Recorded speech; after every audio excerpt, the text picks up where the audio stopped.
Hello, this is Ginny Lang with Lang Consulting, and I'm delighted to spend a few minutes with you talking about strategic planning. I get a lot of questions about this, so let's go over what strategic planning is and what it isn't. First, strategic planning is a management tool, and like any management tool, it's used to help an organization do a better job. Strategic planning can help an organization focus its vision, focus its priorities in response to the environment, which of course is changing all the time. And it can make sure that members of the organization are working towards the same goals. Everybody's on the same page. It's a systematic process where an organization agrees on and then builds commitment among its stakeholders to priorities that it has decided, that the board has decided are essential to its mission. And also, that those priorities are responsive to the landscape it's living in. So it's internal and it's external. So I want to talk about those concepts one by one and reinforce what I just said. So I am going to share my screen here.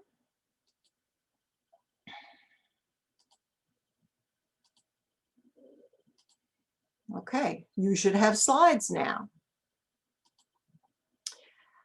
First, the process of strategic planning is strategic because it involves how best to respond to the circumstances of your environment.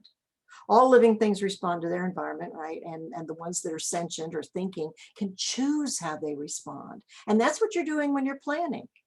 Nonprofit boards have lots and lots of choices in how they respond to their environment in terms of their programming for the changing needs out there, the availability of funding, competition from other organizations, and whatever other things are out there that impact your environment. Being strategic requires committing to one set of responses rather than other sets. Next, strategic planning is systematic in that it calls for following a process that is both focused and productive. You're not going to spin your wheels while you're planning. The process raises the important questions, a sequence of questions, and that helps you examine your past experiences and test your old assumptions. It helps you gather and incorporate new information about the present, and it helps you anticipate the environment that you're going to have to work in the future. It's past, present, and future. The process also guides you to look at how your programs and your strategies fit in with your vision of the future, where you want to go, and vice versa. Has your vision of the future fit in with your programs, with what you're already doing? So that's the first two things. It's strategic and it's systematic. Third, strategic planning involves choosing specific priorities. You're making decisions about both the ends and the means, where you want to go and how you're going to get there, in the long term and in the short term. And a strategic plan is a bird's eye view. It's an overview. It will stop short of the level of detail in an annual operating plan with specific projects and lists and all that, but it will articulate the major goals, or you can call them strategic directions. You'll decide that later. And the priority methods that you have selected to deal with them, with those goals. So long-term goals have implications for short-term action. Goals and how you will get to them, they have to go together for your plan to be useful every day and in every board meeting.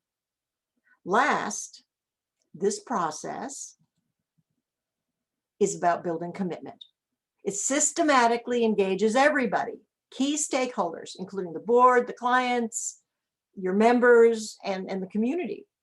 That process of identifying priorities allows you to talk about disagreements constructively, and it supports better communication and better coordination. And the process allows a broad consensus to be built, and that results in better accountability throughout the organization. That commitment ensures that a strategic plan will actively be used for guidance and inspiration instead of sitting on a shelf someplace gathering dust. So the strategic planning process is often viewed as complex. You hear people talk about, oh, that's hard to do. It's challenging, it's cumbersome. It can be hard unless you approach it with enthusiasm. And it's always informed by the basic ideas we've talked about. It's strategic in response to the environment. It's systematic in its approach to looking at the past and the present and the future. It's clear in its priorities and figuring out which questions you need to ask and answer. And it's committed to building consensus. So that is strategic planning in a nutshell. You'll come out of the other side with something that you can use to guide the organization without having to reinvent the wheel. No more crisis management on a regular basis. You've made a plan and you can work the plan, and that's very freeing. So thank you. Thank you. I hope this was useful. And this is Ginny Lang with Lang Consulting, and I will talk with you again soon.